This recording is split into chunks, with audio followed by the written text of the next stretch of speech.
Et nous sommes de retour au plateau pour la suite de cette émission. Nous abordons notre troisième sujet. Nous parlons à présent du Ghana, de nouvelles manifestations en vue à 2 mois de la présidentielle. Des organisations de la société civile appellent à 3 jours de manifestations. Des manifestations sous le slogan Free the Citizens, libérer les citoyens, qui doivent se tenir de jeudi à samedi à Accra, la capitale. Elles ont été annoncées par ces organisateurs dans un communiqué publié ce lundi soir. Au cours de ces manifestations, ils réclameront la libération de 54 personnes arrêtées après un rassemblement contre la vie chère et l'exploitation minière illégale, mais aussi des manifestations dans un contexte politique marqué par la demande du NDC de l'audit du fichier électoral devant conduire à la présidentielle qui se tiendra le 7 décembre prochain au Ghana. Nous en parlons avec nos invités. Je viens à vous, Thierry Afanouke, pour commencer ce sujet. De nouvelles manifestations en vue au Ghana. Elles auront lieu à partir de ce jeudi, vendredi et samedi, pour manifester d'abord pour la libération de 54 personnes arrêtées ces 22 et 23 septembre dans le cadre de ces manifestations contre la vie chère, mais aussi pour exiger, comme il avait fait le NDC et d'autres partis, un audit du fichier électoral qui, selon ce parti politique, n'est pas conforme à ce qu'il fallait être avant l'organisation de la prochaine élection qui aura lieu présidentielle le 7 décembre prochain. Vous savez, à l'approche des élections, pratiquement dans chaque pays, il y a toujours des tensions sociales ou économiques ou encore politiques. C'est ce à quoi malheureusement on assiste au Ghana. Et quand on sait que il y a un contentieux électoral qui n'a pas été totalement vidé, je veux parler de la dernière élection présidentielle qui n'a pas été totalement vidée, il y a de quoi à ce que les esprits s'agitent aujourd'hui pour obtenir une élection transparente, pour que les jeux, qu'il y ait des agitations pour que le jeu électoral soit beaucoup plus équilibré. Alors, tout ce qui se passe aujourd'hui montre le climat qui a régné tout au long du dernier mandat de Nana Akufo-Addo, qui est en train de terminer son deuxième mandat. Aujourd'hui, dans ce pays où on ne parlait pas, pratiquement il y a encore quelques années de corruption, aujourd'hui on en parle. Dans ce pays où il y a quelques années on ne parlait pas de malgouvernance, aujourd'hui on en parle. Le pays est financièrement éprouvé, et donc tout ce qui se passe aujourd'hui est alimenté par l'opposition quelque part pour qu'il puisse avoir un changement de régime à la tête du Ghana.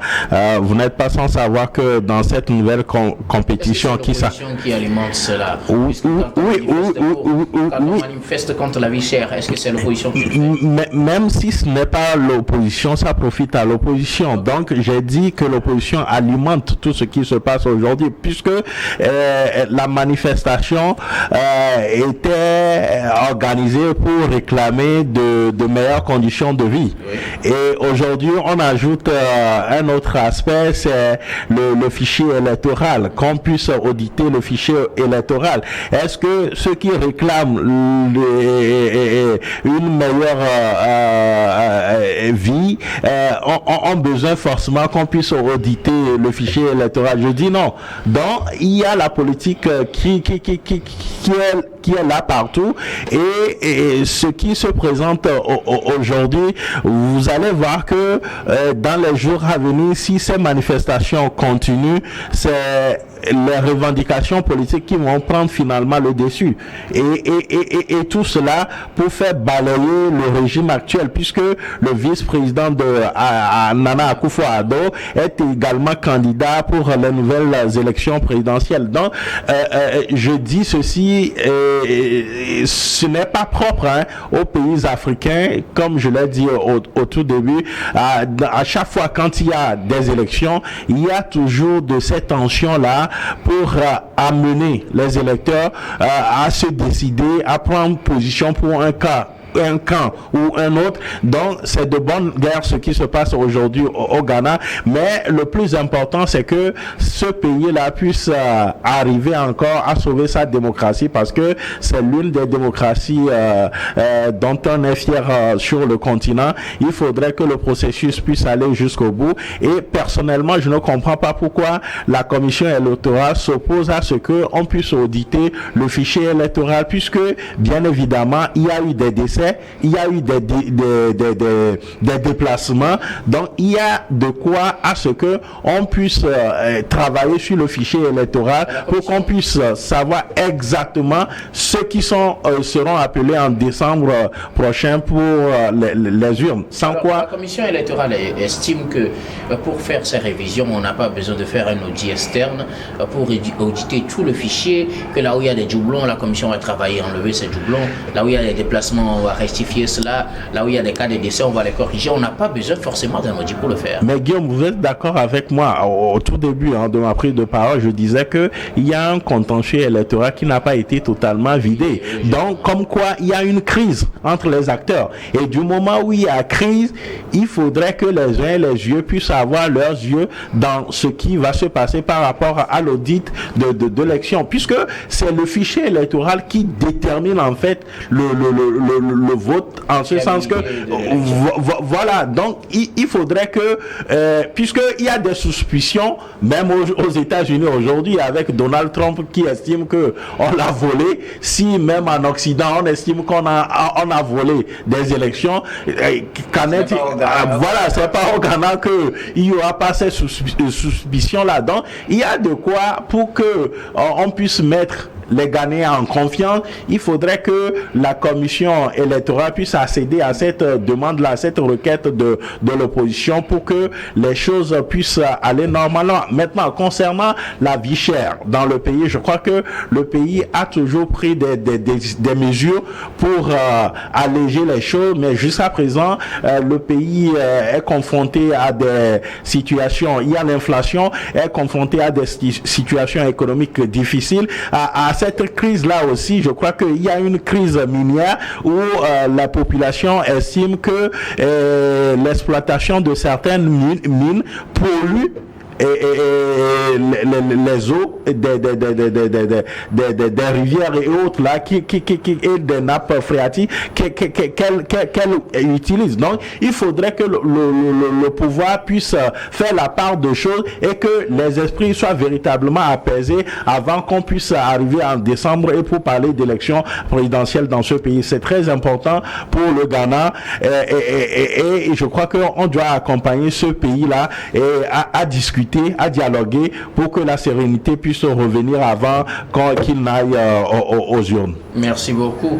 À vous, Thierry Afanoukou, Prosper Agboklou. 3 jours de manifestation au Ghana pour exiger la libération des détenus arrêtés les 22 et 23 lors des manifestations contre la vie chère et l'exploitation illégale, une exploitation minière illégale.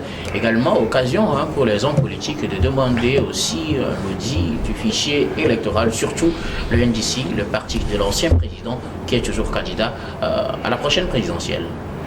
Non, vous savez, nous sommes dans le cadre politique et vous connaissez ma position sur la démocratie, les élections, mais nous sommes dans les faits au Ghana et ça c'est palpable. On voit ce qui se passe. Il n'y a eu jamais de crise au Ghana comme celle-ci où on voit la réaction donc de la population, des partis politiques, de l'opposition qui se mêlent un tout petit peu dans la nasse pour pouvoir enflammer un tout petit peu la situation par rapport au parti au pouvoir. Quand Ado devait venir au pouvoir, il y avait toujours eu ces remous, ménages qui sont apparus pour pouvoir ne serait-ce que enchanter un tout petit peu la scène politique. Mais moi je crois quand même que tout ceci aboutit à quoi?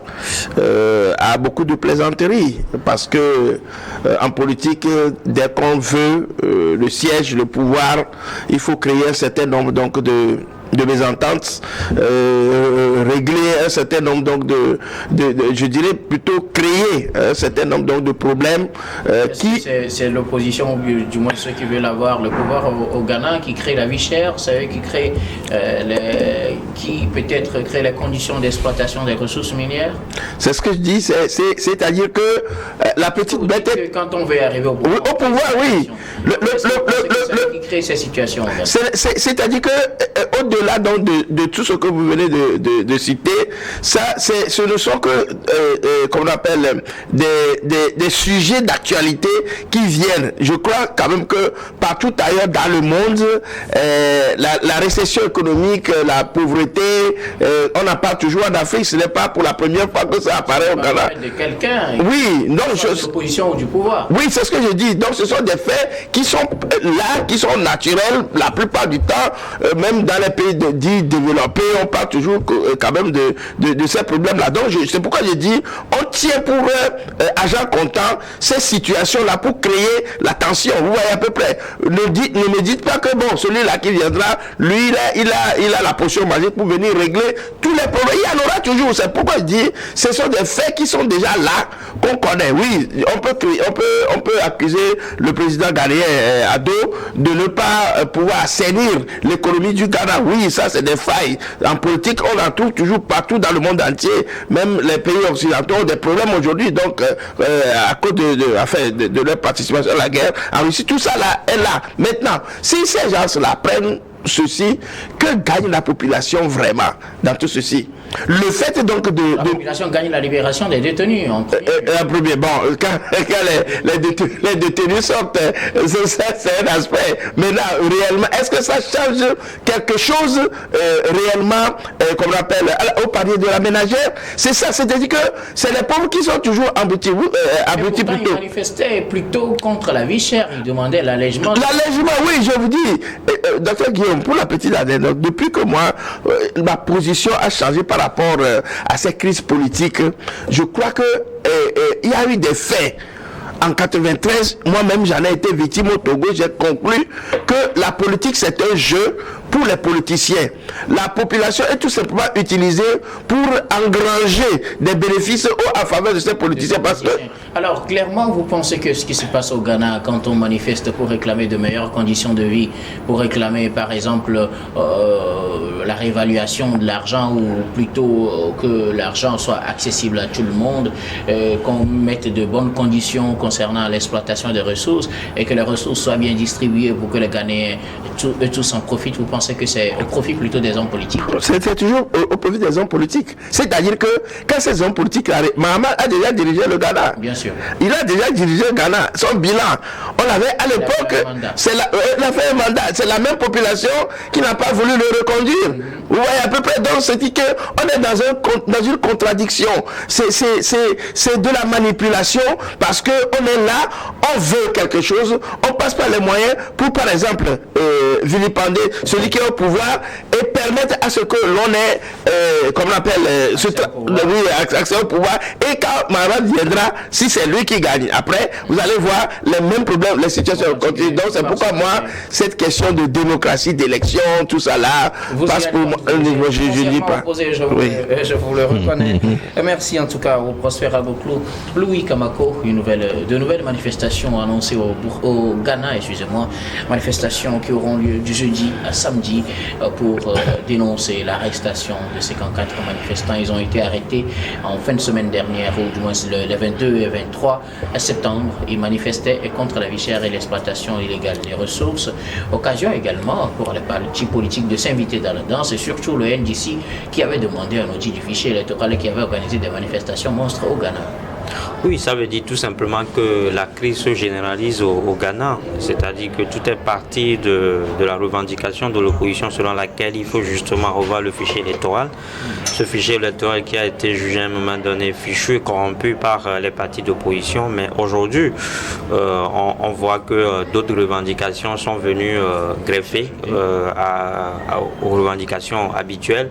Et donc ça fait juste, c'est juste triste de voir que le Ghana aussi malheureusement est rentré depuis quelques années dans le cycle infernal. C'est-à-dire qu'à chaque fois qu'il y a élection, il y a cette crise préélectorale qui se manifeste par des contestations, des manifestations, des arrestations et par moment des négociations, parce qu'après on verra que les militants qui ont été interpellés ou bien qui ont été arrêtés vont être libérés.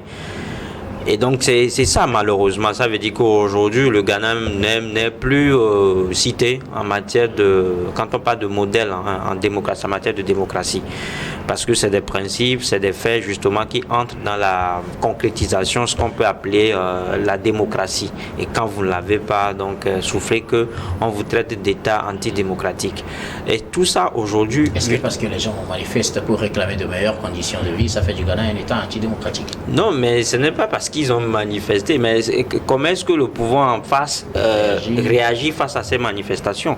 J'ai souvent dit que quand vous voyez des citoyens qui manifestent les mains nues, qui n'ont pas, c'est-à-dire qui organisent des manifestations pacifiques, et vous ripostez avec des gaz lacrymogènes ou bien des moyens entre guillemets non conventionnels, ça veut dire tout simplement que leurs droits sont bafoués. Et donc quand c'est comme ça fait que on vous traite d'État antidémocratique, parce que dans une démocratie on met ce qu'on appelle la liberté d'expression et la liberté d'opinion. Et je l'ai toujours dit que ce qu'on a l'habitude de faire, ce n'est pas parce que les gens ne veulent pas le faire, mais ils n'ont pas cette opportunité-là. Et donc, par moment, eux aussi, ils ont envie de s'exprimer. Et ils ont trouvé que le cadre propice pour eux, c'est peut-être la rue. Peut-être c'est dans la rue. Et donc, quand ça arrive, et que s'ils le font en respectant les mesures ou bien les règles en vigueur, il ne faut pas justement les inquiéter. Il faut les laisser s'exprimer, il faut les laisser donner libre cours à leurs sentiments. Et après, on va s'asseoir justement pour discuter. Mais si ce n'est pas le cas, donc c'est une violation de leurs droits. Et donc, malheureusement, le Ghana est rentré justement dans ce cercle vicieux, comme je le disais tout à l'heure. Et aujourd'hui, la crise, elle est là. Elle est devenue une crise socio-politique. Parce qu'on ne parle plus de fichier électoral, mais il faut justement faire de telle en sorte que la vie chère soit derrière le peuple ghanéen. Il faut justement que les ressources minières ou bien les ressources de la nation soient équitablement partagées entre le peuple ghanéen. C'est de ça qu'il est question aujourd'hui.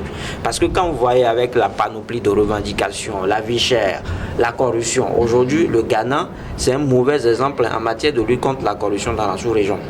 On nous dit que 20% du budget national de l'État sont détournés. Ça, c'est la Commission nationale des droits de l'homme et de la justice administrative qui le dit.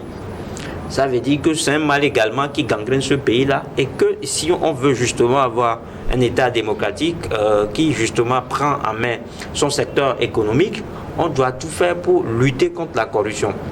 Alors, donc, le contexte dans lequel tout cela se passe, est-ce que ça ne risque pas d'avoir un impact sur ces prochaines élections? Je rappelle que la présidentielle aura lieu le 7 décembre prochain, présidentielle auquel le président Nana Akufo-Addo ne sera pas candidat, mais son vice-président est candidat pour le compte de son parti. Non, si rien n'est fait, si rien n'est fait, je pense que ces élections-là ne seront... En fait, l'avenir est à craindre. Parce qu'il va falloir certainement résoudre cette crise-là. Et je le dis malheureusement parce qu'aujourd'hui les revendications sont devenues plus nombreuses qu'avant. Et il va falloir justement se pencher sérieusement sur ces revendications-là. D'abord, commencer par à résoudre la crise relative en fait à la méfiance que les acteurs politiques ont sur le fichier électoral. Et également, en fait, revenir sur les revendications sociales. La vie chère aujourd'hui, la corruption et tout cela. Donc, si... Pensez-vous que Nana Akufo-Addo dispose de tout le temps nécessaire pour le faire et donner des chances à son dauphin? Non, mais il ne dispose pas de champs nécessaires, mais je crois qu'il peut au moins faire le nécessaire. Le nécessaire aujourd'hui, c'est d'arriver au moins à trouver un consensus autour du projet électoral. En politique, c'est aussi ça. C'est-à-dire que c'est pour ça qu'on vous dit qu'en politique, un tiers vaut mieux que deux tu auras. Il faut toujours discuter, il faut toujours chercher le compromis en politique. On ne peut pas tout avoir. Addo sait que dans cette histoire-là, il y aura quelque chose à donner à l'opposition et il y aura quelque chose à gagner. Donc je ne pense pas que c'est une question d'avoir de temps matériel, mais c'est une question de bonne volonté, c'est une question d'engagement face à la vie de la nation. Maintenant, tout ce qui se passe aujourd'hui, le bilan mitigé de Nana Addo Akufo à la tête de l'État ghanéen. Merci beaucoup à vous tous d'avoir répondu à nos questions. Nous allons marquer une nouvelle pause et on reviendra tout à l'heure. Ce sera pour la dernière partie de cette émission, dernière partie que nous allons bien évidemment consacrer au Togo.